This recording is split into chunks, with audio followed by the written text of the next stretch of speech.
Hello students, সাফল্য guide থেকে আমি অভিষেক স্যার বলছি। আজকের ভিডিওতে আমি মূলত ষষ্ঠ শ্রেণীর মানচিত্রের বিষয়গুলো নিয়ে আলোচনা করব। ক্লাস 6-এর সিলেবাসে তো ভারতের মানচিত্র রয়েছে। ভারত তো ভীষণ ভাস্ট, তো আমি আজকের ভিডিওতে বেছে বেছে মোট 20টা ম্যাপ পয়েন্টিং নিয়ে আলোচনা করেছি।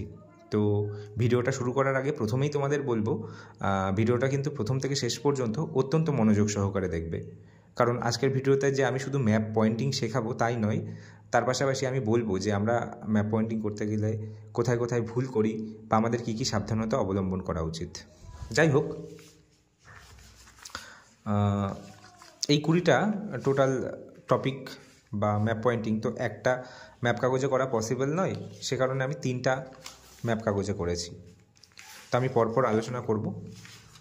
তার আগেই বলে দিই, তোমরা যখন বাড়িতে প্র্যাকটিস করবে তখন কিন্তু এই ধরনের যে ম্যাপগুলো রয়েছে, যেগুলোর মধ্যে অক্ষরেখা বা দ্রাঘিমা রেখা চিহ্নিত করা রয়েছে, তো এই ম্যাপগুলোতে আমি বলবো যে বাড়িতে প্র্যাকটিস না করাই ভালো।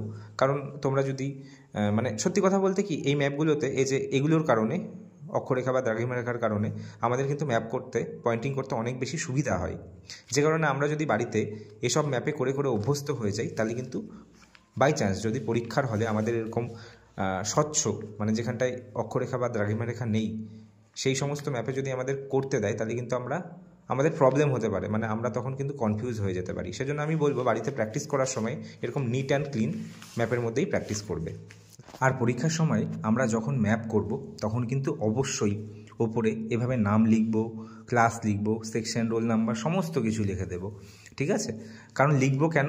কারণ আমাদের যদি এই ম্যাপের যে পেজটা, এটা যদি খুলে যায় আমাদের মেন পরীক্ষার খাতার থেকে, তখন কিন্তু হারিয়ে যাবে, হারিয়ে গিয়ে অন্য কারোর খাতার সাথে মিশে যাবে।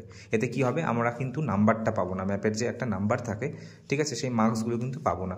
সেজন্য আমরা যখন বাড়িতেও প্র্যাকটিস করব তখনও কিন্তু অল টাইম আমরা নাম, রোল নাম্বার লিখব, যাতে আমাদের অভ্যাসে পরিণত হয় এই ব্যাপারটা, ঠিক আছে?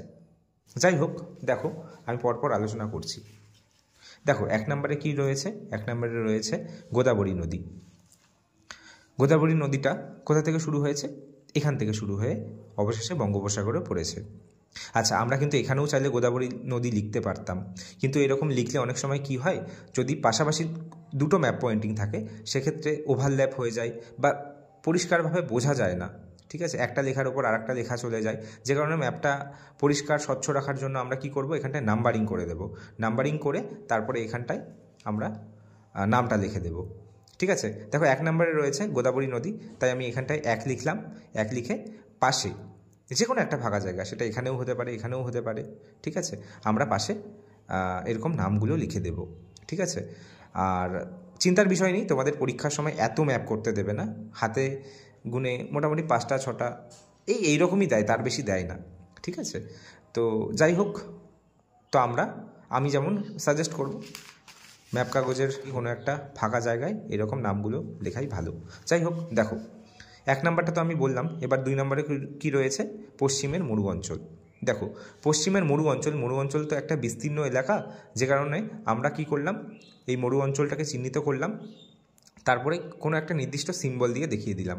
যেমন দেখো আমি দাগগুলো লম্বালম্বিভাবে দিয়েছি, তাই এখানটায় পাশে এরকম কিন্তু আমি একটা বক্সের মধ্যে লম্বালম্বি দাগ দিয়ে বুঝিয়ে দিলাম। এতে কি হবে, এক্সামিনার বুঝতে পারবে যে এই দাগ দেওয়া অঞ্চলগুলোই আমি পশ্চিমের মরু অঞ্চল বোঝাতে চাইছি, ঠিক আছে? আচ্ছা, দেখো এবার 3 নম্বরটা আমি এই ম্যাপে করিনি, পরের ম্যাপে করেছি, কারণ এই ম্যাপে ওভারল্যাপ হয়ে যাচ্ছিল গুজরাট রাজ্য, ঠিক আছে? তো যাই হোক, ওটা আমি পরের ম্যাপে বলছি। 4 নম্বরে কী রয়েছে?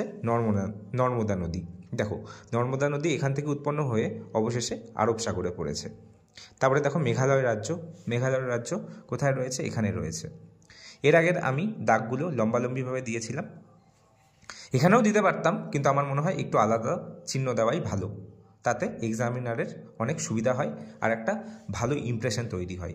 দেখো আমি 5 নাম্বার দিয়ে দেখালাম মেঘালয় রাজ্য, দেখো দাগগুলোও দিয়ে দিলাম। এরপর কি রয়েছে? পাটনা শহর। দেখো পাটনা শহরটা, সরি আমি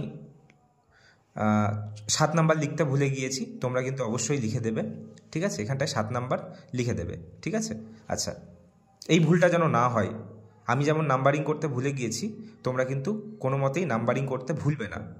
আরও একটা কথা, আমি কিন্তু এখানটায় কালি দিয়ে, লাল কালি বা নীল কালি দিয়ে ম্যাপ পয়েন্টিং করেছি। ভুল করেও কিন্তু তোমরা পরীক্ষার সময় কোনো পেন দিয়ে ম্যাপ পয়েন্টিং করবে না, তোমরা অবশ্যই রুল দিয়ে ম্যাপ পয়েন্টিং করবে।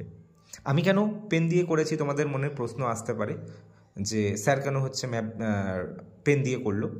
আমি করেছি অ্যাকচুয়ালি রুল দিয়ে করলে কি হয়, ভিডিওতে স্পষ্টভাবে বোঝা যায় না, তোমাদের বোঝার সুবিধার জন্যই কিন্তু আমি পেন দিয়ে করেছি।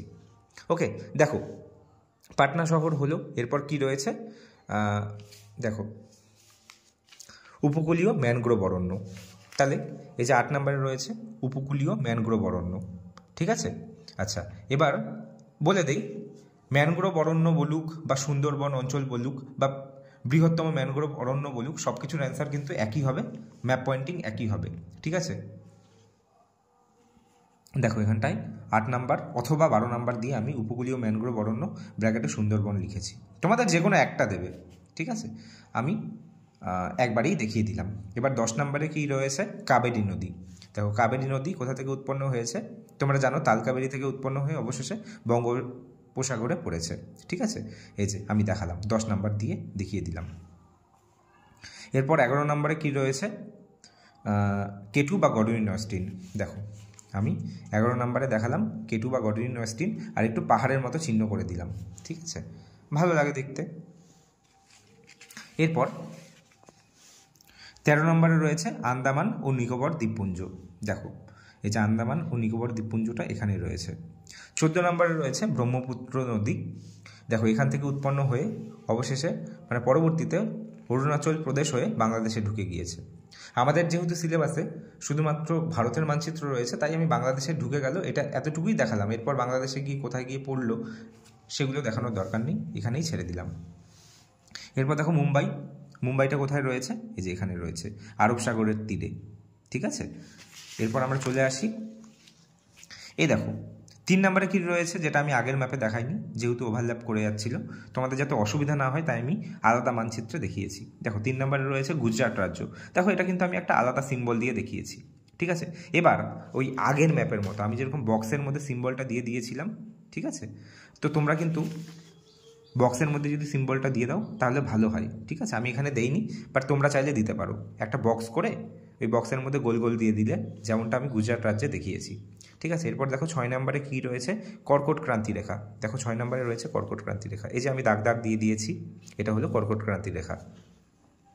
এবার 9 নম্বরে রয়েছে সাতপুরা পর্বত। এই দেখো সাতপুরা পর্বত, 9 নম্বরে সাতপুরা পর্বত। এবার 15 নম্বরে রয়েছে আরাবল্লী পর্বত। এই দেখো আরাবল্লী পর্বত, ঠিক আছে, 15 নম্বর দিয়ে দেখিয়েছি। দেখো এখানটায় আর একটা ম্যাপ পয়েন্টিংয়ের সঙ্গে একটু অসুবিধা হচ্ছিল, তাই আমি এখানটা একটু তীর চিহ্ন দিয়ে দেখালাম যাতে এক্সামিনারের বুঝতে কোনো অসুবিধা না হয়। তোমাদেরও যদি মনে হয় যে আমাদের অন্য একটা ম্যাপের সঙ্গে ওভারল্যাপ করে যাচ্ছে, তাহলে কিন্তু এরকম তীর চিহ্ন দিয়ে তোমরা দেখিয়ে দেবে যাতে এক্সামিনারের কোনো মতেই অসুবিধা না হয় ম্যাপটা বুঝতে, ঠিক আছে। আমাদের যত আমরা স্পষ্ট ক্লিয়ার করে জিওগ্রাফির ম্যাপ পয়েন্টিং করব, ততই কিন্তু আমাদের নাম্বার পাওয়ার পসিবিলিটি বেশি। আচ্ছা, এবার দেখো 16 নম্বরে রয়েছে উত্তরের সমভূমি অঞ্চল। দেখো আমি ত্রিভুজ চিহ্ন দিয়ে দেখিয়ে দিলাম, ঠিক আছে। দেখো বক্সে আবার দেখিয়েও দিলাম যে উত্তরের সমভূমি অঞ্চল। এরপর রয়েছে 18 নম্বরে কর্ণাটক রাজ্য। এই দেখো কর্ণাটক রাজ্যটাকে আমি একটু ঢেউ খেলানো চিহ্ন দিয়ে দেখালাম, ঠিক আছে। এই চিহ্নগুলো তোমরা দিতেও পারো নাও পারো, ঠিক আছে, তবে দিলে কিন্তু ভালো। এবার নেক্সট ম্যাপ কাগজে আমি দেখালাম, দেখো 19 নম্বরে রয়েছে উত্তর সরকার উপকূল। এই যে 19 নম্বরে রয়েছে উত্তর সরকার উপকূল, আর 20 নম্বরে রয়েছে উপদ্বীপীয় মালভূমি বা দাক্ষিণাত্য মালভূমি। এই দেখো, ঠিক আছে। ওকে, তাহলে আজকের ভিডিওটা আমি এখানেই শেষ করছি। তোমরা কিন্তু অবশ্যই লাইক, কমেন্ট এবং শেয়ার করে জানাবে ভিডিওটা কেমন লাগলো, ঠিক আছে। আর তোমাদের সাপোর্ট পেলে অবশ্যই আমি নেক্সট পার্ট আপলোড করছি, ঠিক আছে। তাহলে আজকে এখানেই শেষ করছি।